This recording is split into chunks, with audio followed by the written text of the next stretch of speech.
ఇదిగో దక్షిణ కైలాసం మదనాంతకుని శిరవాసం.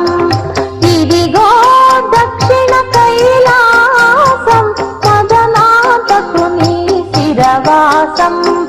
శ్రీకాళహస్తి క్షేత్ర విలాసం.